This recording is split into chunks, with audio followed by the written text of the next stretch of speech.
Hi, everyone, and thank you for joining us. I'm Dorothy Taylor from Soul of Chiron's Astrology, and with me is Emmeline Muldoon of Emmeline's Astrology, and we have a doozy for you today. Yes. Hello, everyone. Yeah, we get together to do these videos. We both have our own YouTube channels, but we come together and give you these through the houses videos because we noticed that a lot of people, they're understanding astrology, they're wanting to know more about how it relates to their chart. So giving you the information of where these things are happening in which house for you is a really good tool for you to be able to go away and work out, what does this mean for me? So hopefully we can help you with that today. And just as a reminder, the inner chart is an example of a natal chart. So if you have your natal chart, you can look at it. These planets are for Lucy Lawless, but it's an example. Don't confuse, when we're talking about the houses, don't confuse the inner planets with what we're talking about in transit. So this is the sun and this is the moon. Yeah. In transit. And that's what we're going to be discussing today in each of the houses as we go around. Yes, exactly. That's always a good way. I think people get confused sometimes when we talk about, oh, the eclipse is happening in Aries, and then they look at, it's hard to sort of figure out, oh, where is that in relation to my chart? So you put the two charts together and you can see it a bit easier. So thanks for doing these lovely illustrations for us. You're welcome. So what do you think of this second new moon in Aries? Yeah, so this is it's fairly unusual. We've had two new moons in a row right now in the sign of Aries, and the last one last month was at 0 degree of Aries, so that was a double whammy in terms of new beginning, right at the beginning of the sign in 0 degree and the first sign of the zodiac in Aries. Now this new moon is a little bit different because it's at 29 degrees of Aries. So that's the anaretic degree. That's the final degree. That's the closing part of Aries. And sometimes when we look at this degree, there can be a real sense of urgency associated to the situation or the circumstances. So we might feel even more, because Aries does that as well. It gives us the impatience, but the 29 degrees is, okay, it feels like we need to do it now type of energy. So think about how that can influence maybe the where it's falling in your chart and how that can make it feel for you. Also, with this, I think we were talking about this before we started on recording here, Dorothy, there is this contradiction here of, okay, this is new beginnings, it's the new moon, it's Aries, the first sign of the zodiac, but yet it's the final degree. So in order for one door to open, another door has to close in some way. So that's interesting as well to remember when we're going around the houses and we're thinking about what's changing and what's beginning. And of course, this new moon is an eclipse, and an eclipse is always a time of new beginnings and endings. So a lot of the time we can see that around eclipse season. It can be really crazy, it can be really chaotic. There can be a lot of people leaving jobs, leaving relationships, moving on, changing situations. So be prepared for that as a backdrop to what's going on with the eclipse season, and see how it can work for you. So in Aries, a new moon in Aries really is an impetus to start something new. Aries has this need to go after something, attain goals. They tend to act quickly, decisively. Yes. Maybe not stick with it, but so there's this real initiating energy with Aries, and for there to be two new moon in Aries in a month, if you didn't start something that you wanted to start at the beginning of the month or the beginning of the Aries cycle, which began March 21st, 20th or 21st? 20th, I think. Yep. 20th, I think. Just before the equinox, yeah. So now would be your second chance to do that. Mm-hmm. So what do you think it means to have this new moon there in the first house. First of all, what is the first house? Yes. Yeah. Yeah, that I really like that sort of the summary there of Aries as well that you just said, Dorothy, because it is really about initiation. There can be a lot of hot air with Aries, and there can be sort of, I've got this idea and that idea. So don't be disheartened if you feel like I've got 5 ideas of where I want to go. That's fine. They might not all stick. That's kind of the beauty of Aries, is I want to start this and I want to start that. So yeah, this is the first house. Looking at the first house for eclipses. Now, the first house is for self. It's the mask that we wear when we walk out of the door. It's us as an individual. It's very much concerned with what I think of that Beyonce song, like me, myself, and I. What do I need? What do I want? Where am I going? Everyone else is just going to be a distraction for you at the moment. It's really focusing the energy on what you need. And sometimes this can even mean your appearance with the first house. It can be the face that we're wearing, but then maybe a new hairstyle, maybe it's time to change something in your appearance in some way. It can literally mean the physical body. It might just be that you know deep down inside what you want to grow for you. So I think when it's looking at the first house, we really don't think about the distractions of everyone else. Think about you and what you need. And maybe the first time when the new moon took place earlier in the month, you didn't quite have the courage to go after what you want. But with this second one and it being a total new moon eclipse, that may just give you the emphasis to do that. Sorry about that. So that is this eclipse in the first house. Are you ready to go on to the second house? We're trying to make these quicker for you guys. Quicker, punchier, just give you the information because I think as well, I don't know about you, Dorothy, but whenever I talk about a new moon and not even an eclipse, which house is that new moon falling for you?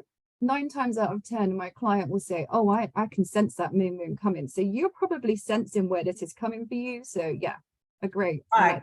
This is on April 20th, by the way. We didn't mention that yet. April 20th. Yeah. So we are within a week of that, right? So let's go on to the second house. So here is the new moon taking place in the second house. In the second house, it gives us a Pisces ascendant. Yes, yeah, that's right. So if you're a Pisces ascendant, it could be, and not every house is perfect. So like a perfect size, depending on which house system you use. So look towards where 29 degrees is. It might be that it falls in the third or the second house. It's not always exact. That's one of the things to sort of think about as well. That's a good point. I have set these charts up to be equal size houses. And so it's from 0, 0 to 0, 0 of the next sign. Sometimes you might have a house cusp at 15. Yeah. So, that's the tricky bit sometimes when you're trying to explain that. We astrologers do it this way, the way you've set it up, because it's the best and easiest way to explain it. But sometimes, houses are not perfect. So just always look at your chart, get to know your chart. So the second house is about personal resources, and that can include self-esteem, self-worth, and what we value. Because we're going to give attention to what we value. Yeah. And if that happens to be money or property, then that's the thing we're going to pay attention to. But either way, everything we think about as personal resources, we need to include the talents and skills we have, as well as the tangible assets that we have. So we're getting a second chance to take a look, to notice, and to go after our desires where personal resources are concerned. And again, maybe we didn't get to balance that checkbook at the beginning of the cycle. So now we're gonna, and when I'm talking about that cycle, I mean that 30-day period. And now we get a second chance to notice and to think about what it is we truly want, what it is we truly value, and to act on that. Yeah, and that's exactly right. And I always think that sometimes when you're first starting to learn astrology and you're looking at the houses and trying to work out what they mean, people make the mistake of saying, oh, second house is money, and they stop there. It's also, like you said, the value system. What do you value? You know, thousands of years ago, there wasn't money. It wasn't the same sort, it wasn't the same currency. There were other things that we valued. So what do you hold important? Maybe that's changing. Also, maybe it's a time of looking at your self-belief, looking at what your values are, what's listening to your own opinions. You know, don't forget, when you've got the new moon eclipse here in the second house, it's the south node is over in your 8th. So not listening too much to other people, and listening to your own ideas, your own opinions, and trusting them and moving forwards with them. It's called self-respect and valuing yourself. So that is what this second new moon in Aries is. And you were talking about a song that you remembered earlier. We got another one? A modern song that says, I promised I would only stay one more night. Have you ever heard that one? No, don't think so. And the guy talks about how, but he keeps getting roped into staying, even though the relationship is bad, he keeps getting roped into staying another night. Okay. Kind of this self-respect, valuing yourself and what you hold important, because obviously that's not working for him, right? So yes, but I don't know why, but it just made me laugh when that came to my head. I like that. We should do a song for everyone. Yeah, everyone. That'd be really good. Yeah, that is true. But you know, also as well, like I just dismissed the income and the money part, but that could be it. It could be, I want this new job, I want this promotion, I want this pay increase, and I'm gonna use my Aries, my initiation, my bravery, my courage to go in and ask for it. Maybe it's that. That may be it, because you know, you value feeding your kids too. Yeah. We all need personal resources, and money does have value, and money allows us to care for and all resources do. Resources are only there to allow you to do something else. Yeah. And you know, you think about Aries ruled by Mars, there's that Martian energy, and sometimes I think Mars gets a bad reputation because Mars is the planet of, it's the planet of war, people often say. But let's look at Mars and think about, okay, action, initiation, bravery. Mars is also the person that gets things done. If we didn't have Mars in our charts, who is the person that cleans up after the party, that gets the, you know, the initiation to go out and get on with the job? You know, sometimes we need that action, and we need that kick, and we need that drive. And with that second new moon here in Aries in that part of our chart, it is giving us that oomph. That oomph. The oomph. So use the oomph. All right, ready? Yeah. Third house. Okay.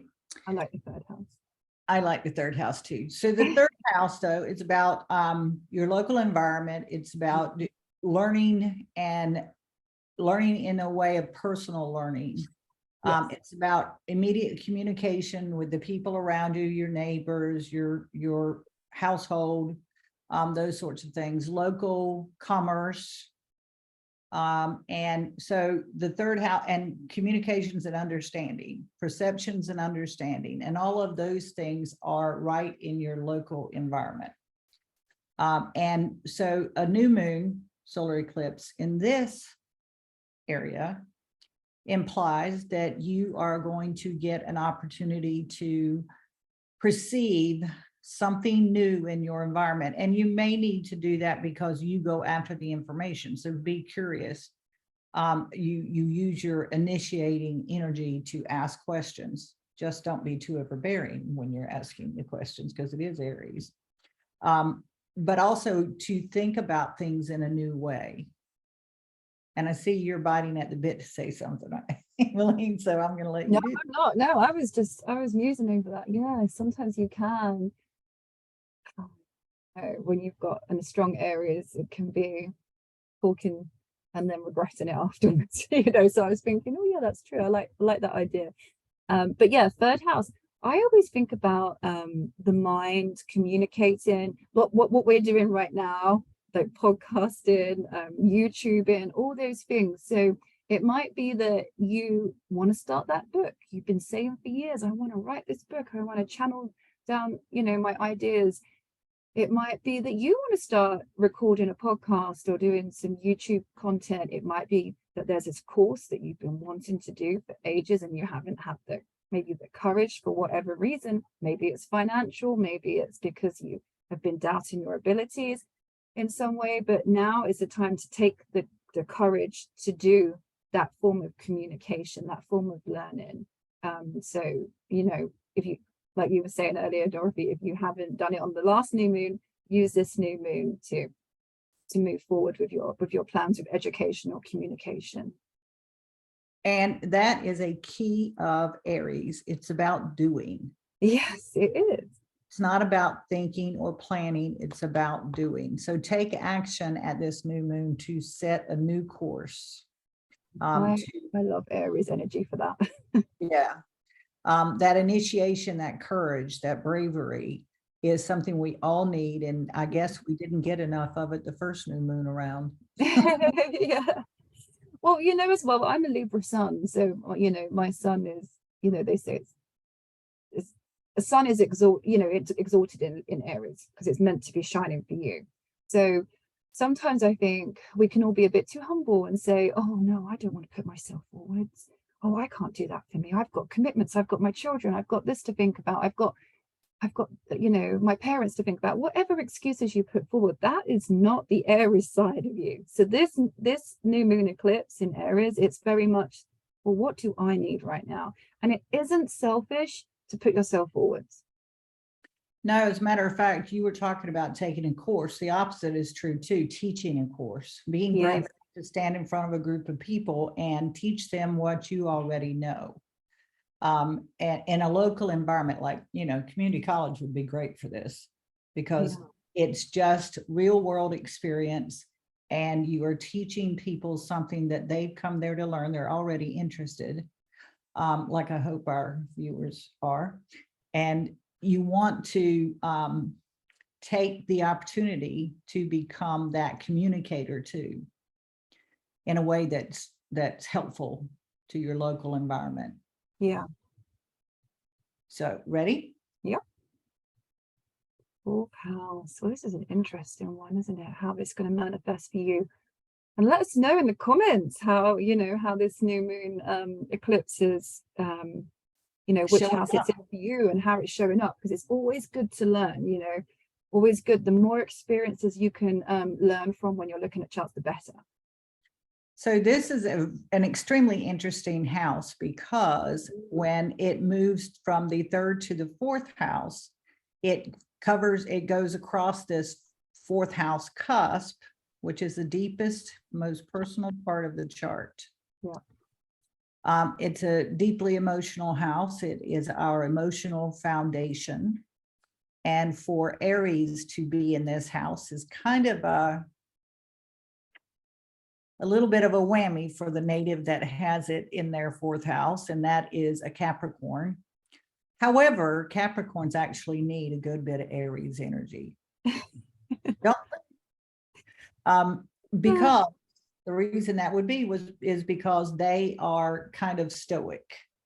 Yes. And serious minded. They are. And Aries is going to be out there getting things done, and Capricorn is known to be productive. Well, the Aries is the why that they are productive.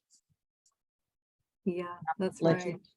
They're different, Capricorn rising, you're ruled by Saturn. That's a whole different flavor to being ruled by Mars. My son is a Capricorn rising. He's only 5, but I was just thinking, oh yeah, that's true. It's so helpful when you have your children's charts. You can really learn a lot from that. Yes. So 4th house, new beginnings. This could literally be you're planting a seed. You thought last month, I think I want to move. And this month you're like, okay, now I'm on Zillow. Now I'm on Rightmove in the UK. I'm looking at places I want to go. So I'm exploring it.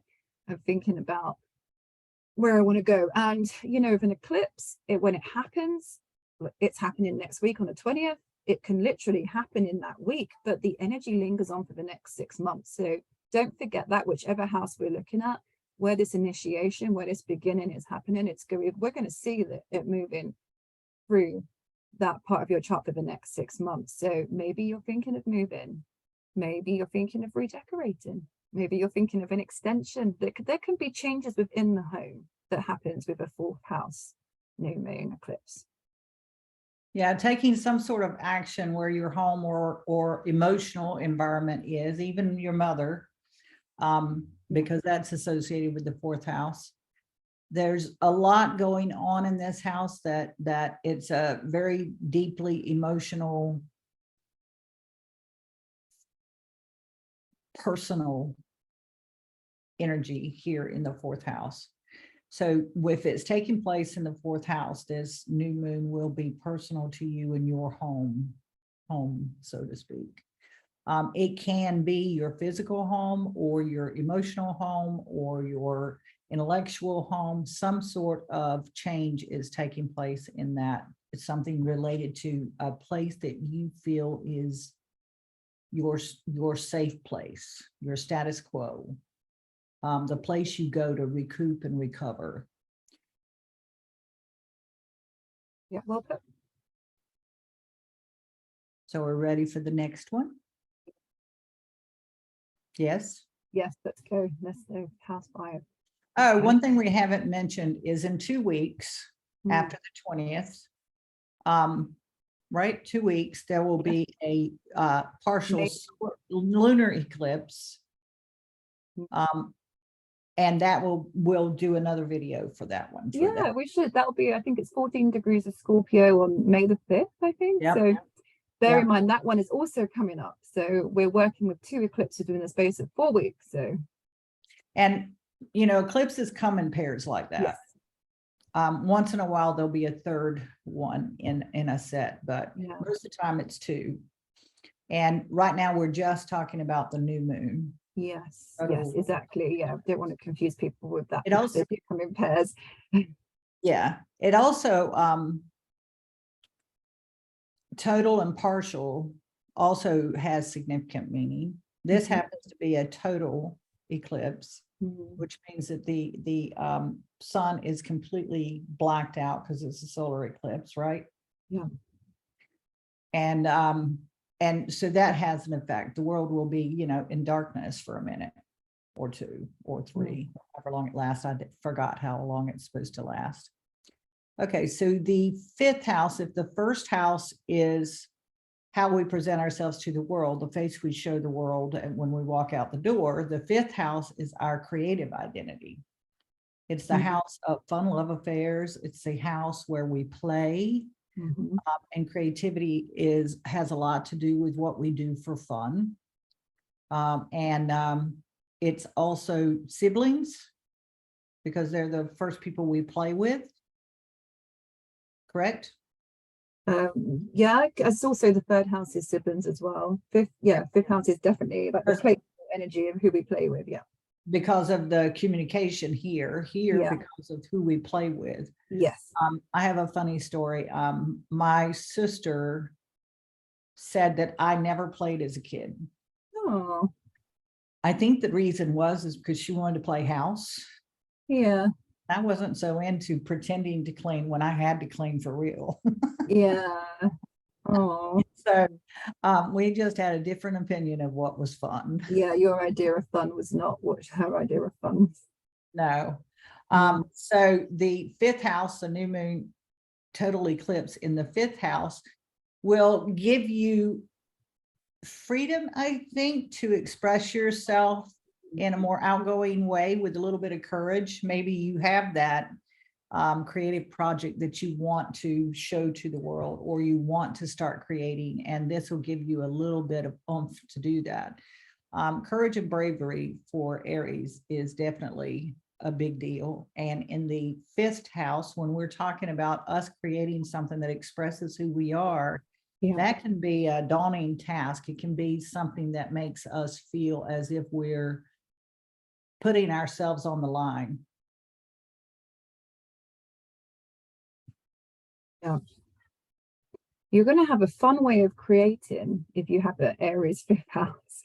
I think it's going to be putting yourself in the spotlight to have maybe doing a solo sport or doing going onto the theatre, you know, creating that way, being on stage in some way, being the leader, you know, not following the group with your creativity, but having a pursuit where you're in charge. You're even if it's like crocheting, you're doing the crocheting. That's your interest. That's your hobby.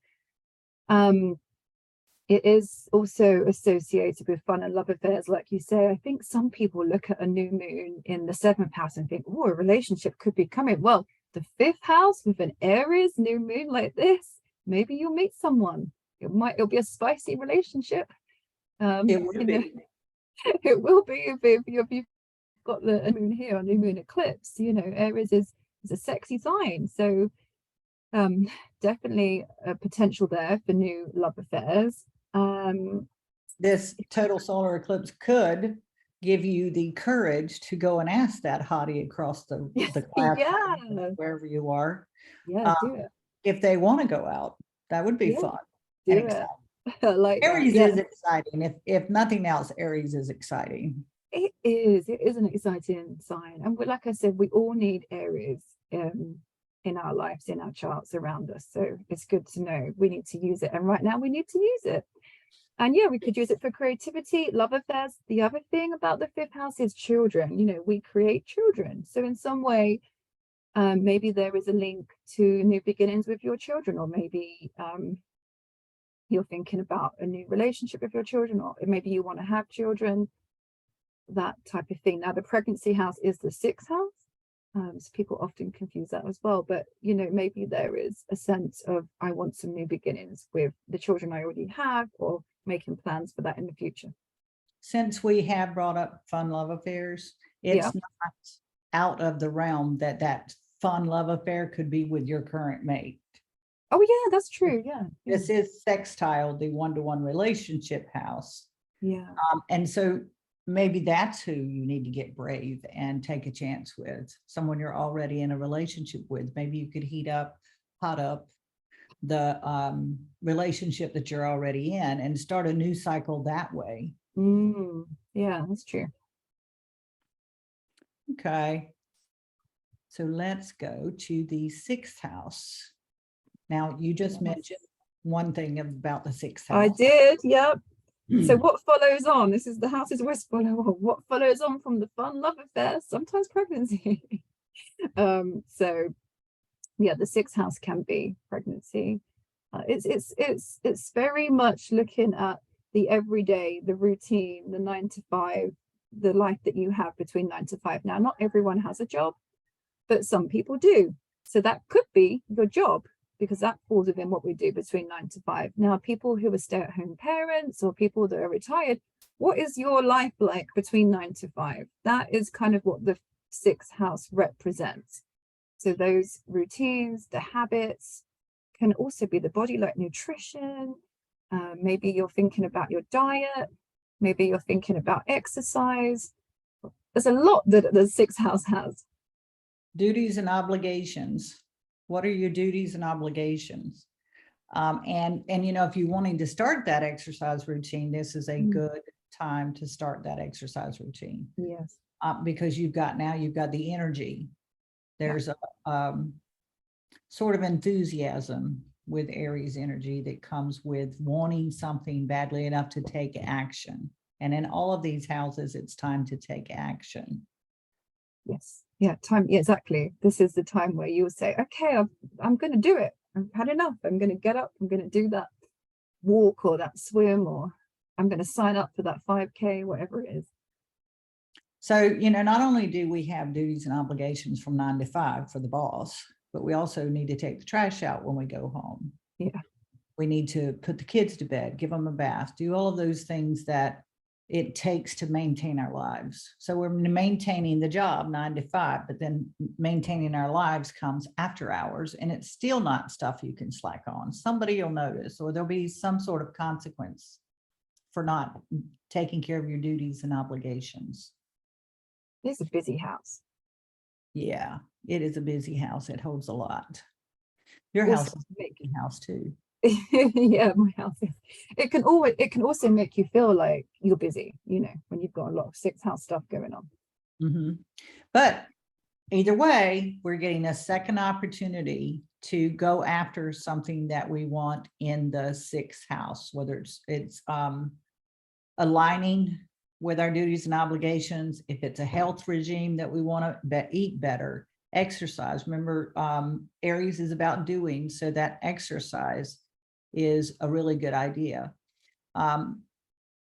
So the image of the rams on the top of the hill, the top of the rock fighting each other. I just want to warn against that. This is the emotions and the sun. So, you know, this is an opportunity for you to put yourself emotionally into alignment with what it is you desire.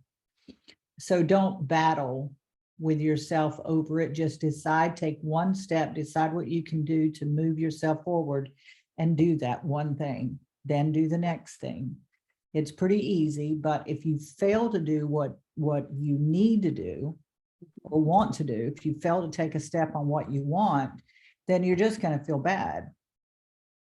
We don't feel bad when we meet. These are your own obligations.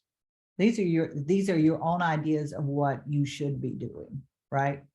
Yeah. And I really hate the word should, but these are your ideas of what you want in your life, and no one can do that but you. Okay. Yeah. So I'll stop preaching now. Well, you know, it's a good point because, you know, with the sixth house, maybe you've been putting off exercise because you've got commitments like children or, you know, your work or whatever. Or maybe you've been putting off looking for the new job because, oh, I can't. I've got to take care of this person with the money I have. I can't take that leap to get the job I want. Well, maybe now you have the energy you need to, because it does give you that energy as well.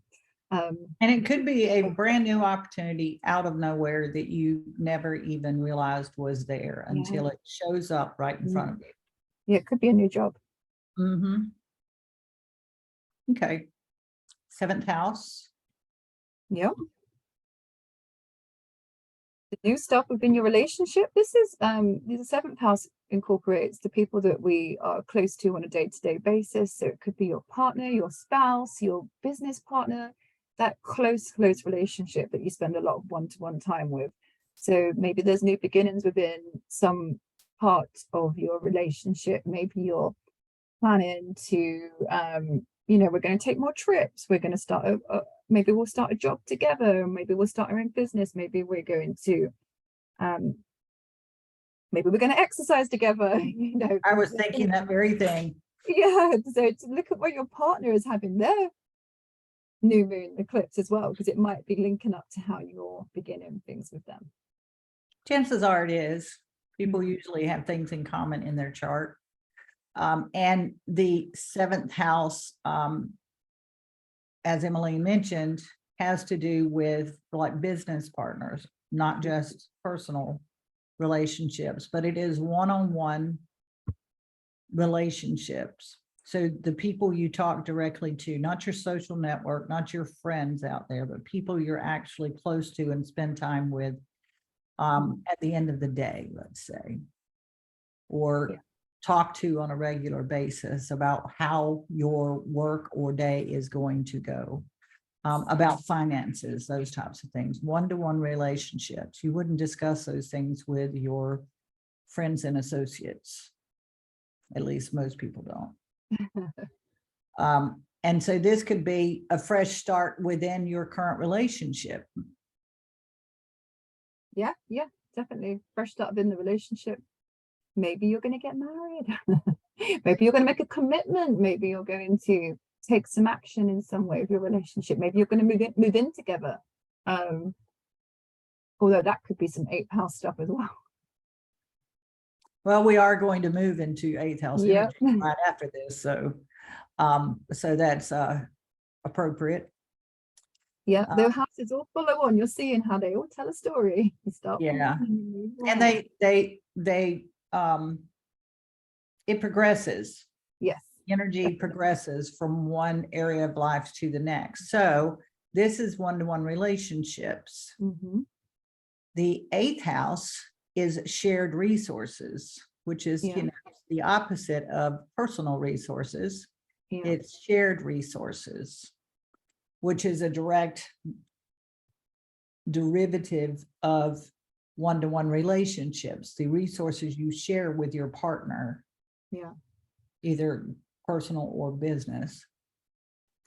So this shared resources, the 8th house also encompasses death, sex, and taxes. So it's really unspoken expectations, contractual agreements, any of the areas where you share with someone or something else.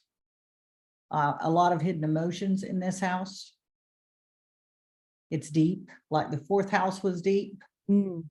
Probably the deeper one of the two would be the 8th house, because it is relating to emotional attachments that we have with others. The contractual agreements, the unspoken agreements, a lot of times are because of our one-to-one relationships. And we don't want to violate the relationship. And so we create all of these unspoken contractual agreements. And we tend to hang on to those for a while.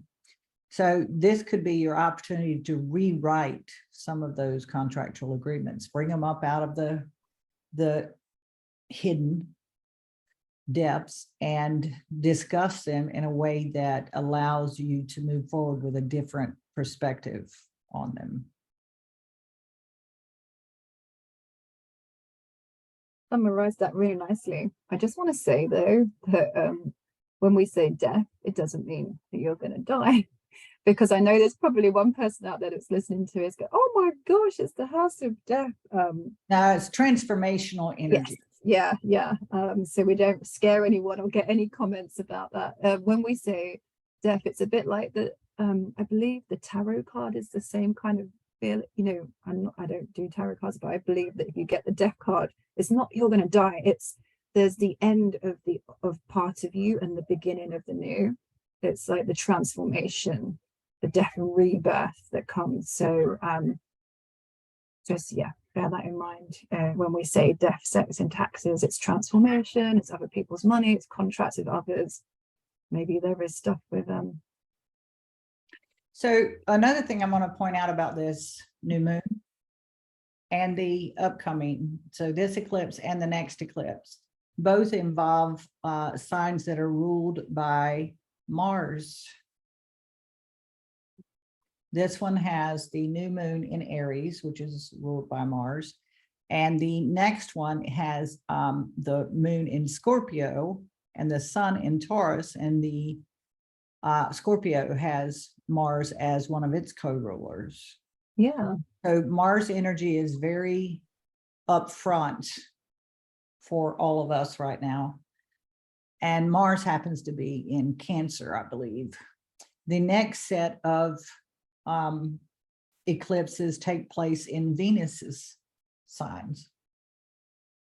Yeah. So that's an interesting kind of dynamic pattern this year. Okay. Yeah. So don't freak out about this being the house of death. Yes, yeah. I just wanted to throw that in there because I know when there's always people that are just learning astrology that hear that word and then they worry. So and it's kind of indicative of we have this relationship, we combine resources, so it's no longer mine, it's ours. Yeah. So that transformation, and then it moves quickly on to the 9th house, which is our view of how we fit into the world, our worldview, and a higher education, foreign travel, where we go from who we become as a couple, how we present ourselves, and how we feel like our place is set in the world. 9th house is an interesting one. It can be if we have religious or spiritual beliefs, it can incorporate that area of our lives. It can also be adventure, like traveling to far flung places, not a couple of states over or within the same country in Europe. We're talking about, are you thinking about going on a trip overseas? Because that could be the energy that's coming up with the ninth house. The other thing about it is also about mastering a subject or studying. So it could be that we are looking at doing that master's degree, doing a doctorate. Maybe we're looking at finishing up some university degree in some way. You know, it could be that we're studying with this ninth house. The other thing is teaching in a university. We talked about teaching down here, like, you know, yeah, regular school. Up Mhm. here, it's at the university level. Yes. And historically, back in the good old days when astrology was created, this was the house of long distance travel, which meant over water. And that's how people got a different view or different perspective and changed their beliefs. They Yeah. grew up in a village and then they, you know, travel the world and they come back with all kinds of other beliefs. So, and they no longer think like the people where they came from. Now they may still have some of those beliefs, but so it's a higher education, both, publishing. Yes, that's right. Also Publishing and public. movie making, which is kind of similar to publishing in some way, because you're publishing your movie, but making a movie or publishing is not ninth house stuff.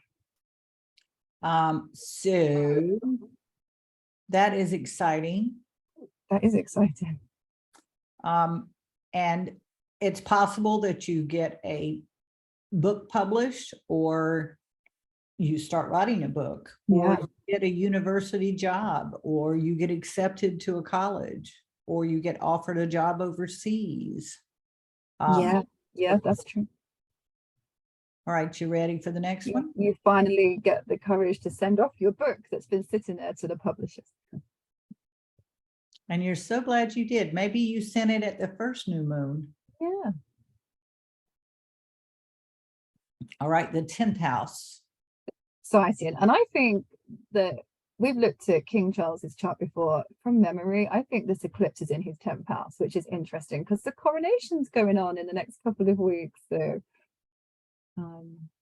it's a time, you know, the 10th house is your public.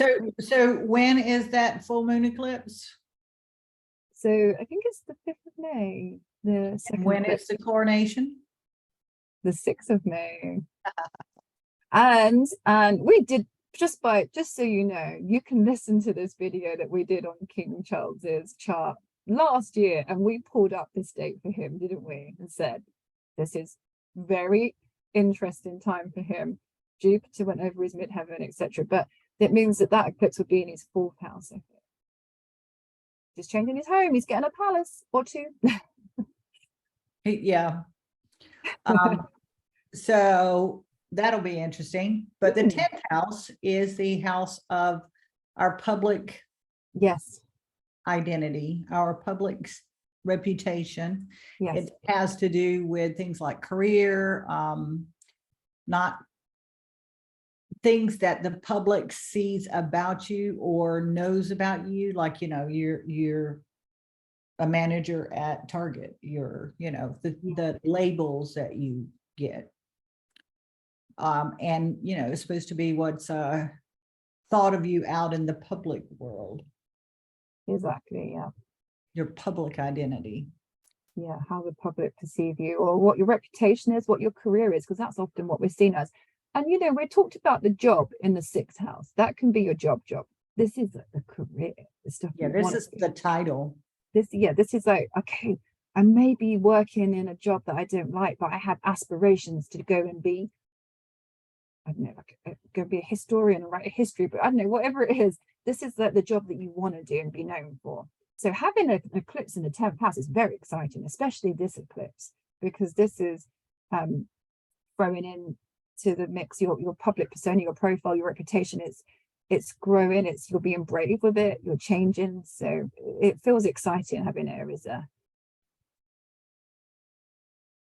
If you were an athlete, it was getting noticed for your athletic ability.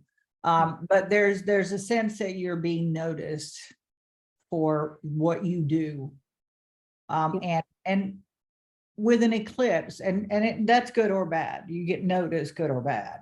Yeah. Right. So, make it good. And notice who is noticing you, what you're doing, because that could lead you in a direction that's different than where you started this 30-day period with. So notice what's being said about you, what labels are being attached to your identity, because this is not an identity that you give yourself. It's the one that exists out in the world. No, even though you may want to influence it, you don't really get a say in how people perceive you. Does that make sense? Yeah, it does. It can be like Jupiter. It can be a lot. It can be positive, but sometimes a lot doesn't always necessarily mean it's good. However, in this case, it will be emotional and it will be spotlighting. So you will notice this energy in your 10th house. You're going to notice this energy in whichever house it falls in. But the 10th house means that this is a public experience now. So you will definitely notice this experience. And maybe being recognized, maybe, there is your work being recognized in some way. Yep, you could get a sudden award, or oh yes, yeah. More likely is that you will suddenly have a career goal that you have the courage to go after. Yeah. So, back here, when something was going through your 9th house and you got that college degree, then you go and get a job that you really like. As a matter of fact, I don't know if you guys know, but I have an Airbnb and I have a woman coming to stay at my Airbnb, and she is going to work in the swamp. And I said, I hope you like alligators and snakes. And she said, I love alligators and snakes. This is my dream job. Oh my goodness. And I'm going, good for you. She loves alligators. There must be some Scorpio there in her chart, is it? So, this could be you going after your dream job. Yeah. Wow. And that is an awesome thing. Definitely. You don't get these eclipses come around that often. You think about it. No, especially, in a total eclipse in the 10th house. Yeah. Huge. That speaks volumes. Yes. Okay. Can you tell I'm excited about her coming too? Now I want to go see alligators and snakes. Oh my goodness. Oh, no. Oh yeah, she's going to be we would make it safe. You should come. I am a weak English girl when it comes to alligators and snakes. Yeah, but Alistair would love it. Well, yeah, when we go to Hilton Head Island, they're very intrigued of looking out at the alligators. So the 11th house. Yes. Social groups, networks, humanitarian causes, the internet, all of those things and more. Your family is the first group you belong to, your first social group. So there's a lot going on in the 11th house. There's so many people in the 11th house. Social groups, I'm making a joke. Yeah, it's a house where we encompass all the group and all the others. All the others. But not necessarily people we're close to, though. Yeah, that's right. It's more of, the social butterfly, the making groups and being part of the group or joining the group. You might find a group that, oh, this group really speaks to me. And, usually I wouldn't have the courage to start going to do ballroom dancing with this group of strangers, but maybe I've got the courage to go and join this group of people, and that's going to be a big thing for you, because this might be a good time to find like-minded individuals. It's also the house of hopes and wishes. Yes. which is what we start thinking about before we start a new cycle. What would I want to do next? Right. So look for social groups or a social network that you can find people who are of the same mind so that you can have this social network. Maybe you need to get out. Maybe you spend too much time at home alone. Maybe you need to socialize. I'm not that kind of person, but maybe people, I don't know. I do like to socialize. I can't say I don't. But we like to be introverts as well sometimes. Yeah. Yeah. But you can balance. You can balance. it's also because of these two new moons here. Mm. It's also a time where you might want to, in between these two moons, you've been assessing those groups that you belong to, and you might want to change up your groups. So leave one and enter another, or you may be suddenly decide you want to change things up. That's the thing with eclipses, things can happen very suddenly. Yeah, they can, definitely. It is definitely a time where, as an astrologer, I always feel like I want to stay at home. Yeah. Because I know there's a lot going on in eclipse season. And especially when it's Aries involved. This isn't it, but in a full moon where the moon is in Aries, you know people are going to be really aggressively emotional. Yeah, that's true. Yeah. And you just want to stay at home. But that is not this full moon. No. This full moon is giving you courage. Yeah. And helping Follow you your dreams. brave instead of being out. But dream big. Because this house, again, is a house where write down that dream, which is the first step to achieving it. Write down that dream, decide what the next step is, and start moving towards those steps. Take them one at a time. You can't ever accomplish anything all at once. If you need people to help you with whatever your hopes and wishes are for the future, start figuring out who those people are and locate that like-minded group, someone that has that interest. And the other thing about the 11th house is if you read the book by Jan Spiller, the New Moon book, it's a really good book if you haven't had a chance to read it, for anyone out there. It gives you, she breaks down what each new moon in each sign in each house can represent for you, and it's a great time for planting seeds, initiating, manifesting, especially when it's an eclipse. But for the 11th house, she calls that the super moon. Once a year you will get a new moon in the 11th house, and it's the house of wishes.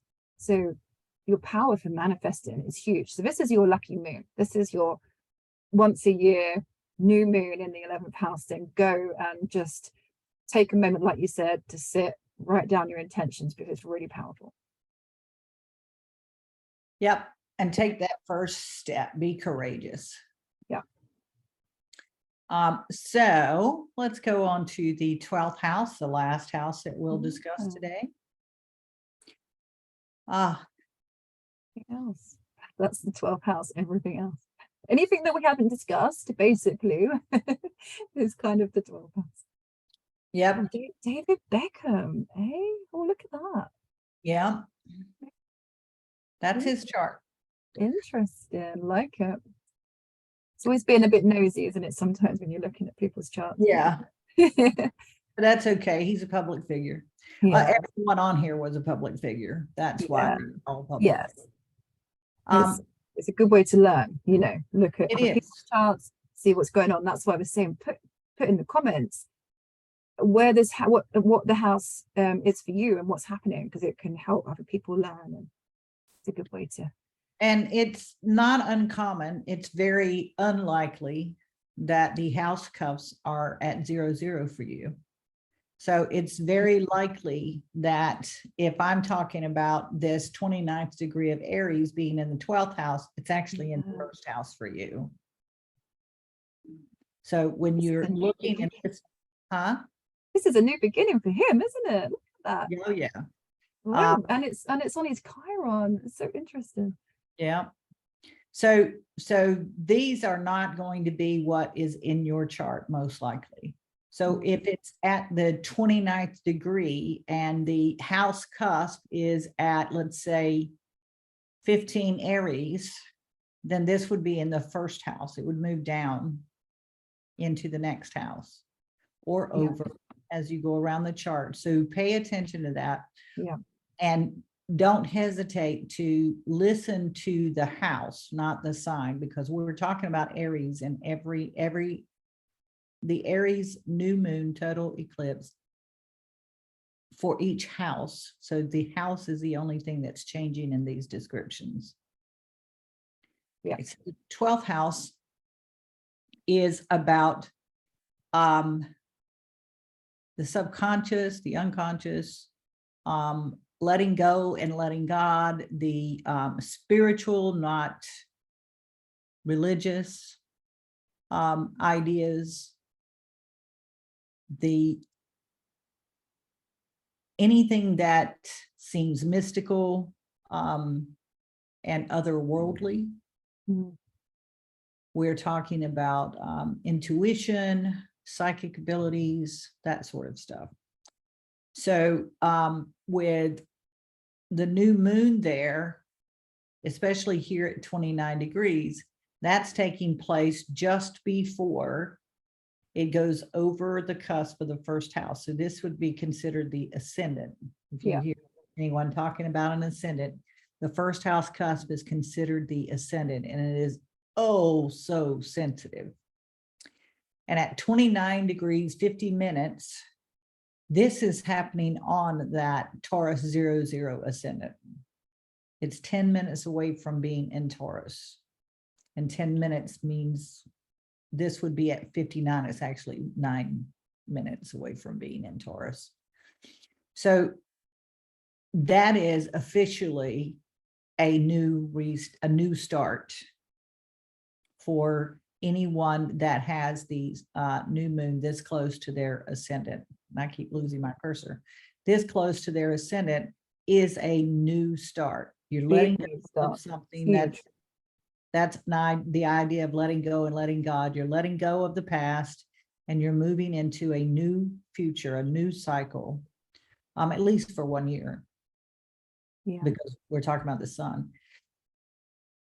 One of the reasons that this, the new moon, this particular new moon, because it is an eclipse, but one of the reasons that this is so potent is because it's 3 cycles coalescing, coming together. So where the moon's nodes are, the moon and the sun are all going through a transitional phase in this one new moon. And it's very unusual for planets to coincide like that. Now, I know we have new moons every month, but the nodes are not always involved. Yeah. So we've added a layer of complexity to it just by adding the nodes in to this new moon. And it wouldn't be a total eclipse without it being so close to the nodes. That's why the one on the 5th will be a partial, is because it's not as close to the nodes. So when you think about a fresh start or letting go in the 12th house so that you can begin something new, if you think about it, this is like coming through the birth canal. You start living when you come out of the birth canal, right? And so this is seriously leaving behind the old and starting on a new journey. When I had an eclipse a couple of 5 years ago on my ascendant, exactly then, my little baby boy was born. I went and gave birth. I was coming out of the, you just reminded me what you said. Coming out the birth canal, I was birthing my little boy. And he is an Aries. He's a Capricorn rising. Yeah. But he's an Aries sun, right? His 4th house is Aries. He is a Aquarius sun. Oh, okay, gotcha. Yeah. So he's very powerful. He has Pluto on the ascendant, which might be what you're thinking about. Could be. Yeah. And so how would you describe the 12th house? The 12th house is everything else that we haven't discussed already So it's all the finishing up, it's all the loose ends. There is also a lot of karma related to the 12th house as well. So maybe what you've been working on for the last 12 years, the sun going through the 12 houses, or the last 19 years, because these eclipse cycles happen in 19-year cycles. So there might be some finishing up of stuff here for you, finishing up loose ends, finishing up relationship stuff. There's also the house of things that are hidden away. So we can think about working within hospitals, working within the mind. The mental health is a big part of the 12th house. The psychiatric. So a lot of people that work in psychiatric or hospitals or prisons has a lot of 12th house planets sometimes. So there is that. Maybe you want to be closed off. Maybe you want to go in. Maybe you want to retreat. Maybe you feel like mentally I need to have some time for me to go within to help my mental health. It could be that, you know, which is a good thing because you're taking positive steps to help soothe yourself. The 6th house is very physical. The 12th house is very the mental, which mental well-being is very important. And we're very aware of that these days. So, and speaking of the karmic flow, you, with the sun coming through here, that is kind of how you can think of these last 12 months. And now you're dealing with the results of your previous year. Yeah. And getting ready to start a new experience of that. So the 12th house is almost indescribable. That and the 8th house are the most difficult for astrologers to describe because it is so mystical. And the subconscious, unconscious mind tends to have an effect on our daily lives, whether we realize it or not. So the stuff that's hidden back in our minds can show up in the choices we make, the actions we take, those sorts of things. And that's kind of a karmic take as well. What is holding us back? So let go of what is holding you back and get ready to move forward. There's new beginnings. Is David, what is happening to baby David Beckham this year? We could see, look at his chart. This is so interesting. Maybe he's got Pluto going over the is midheaven. Saturn's going into the 11th. Maybe he's going to be a grandpa. Maybe he's going to be a knighted suddenly, Sir David. But this is a big year for him, so we're going to see. Well, his midheaven is up here. Yeah, so he's had Pluto cross over. Yeah, going back and it'll go back and forth, cross it 4 more times. Yeah, it will. Yeah. Yeah. Okay. So sorry, so I digress. Sorry. we will have to do his chart because that is I'm quite intrigued by it, so maybe we should. Yeah. So I hope you guys enjoyed this. I think we're going to end there. Yes. We will post this in the next day or so that you guys can view it. I have thoroughly enjoyed this, Emmeline. Thank you very, very, very much. Thank you so much. And I will get the video recording out as soon as I can. Okay. Thank you. Thank you. You guys have a great week. Hope to see you next time. Bye. Bye.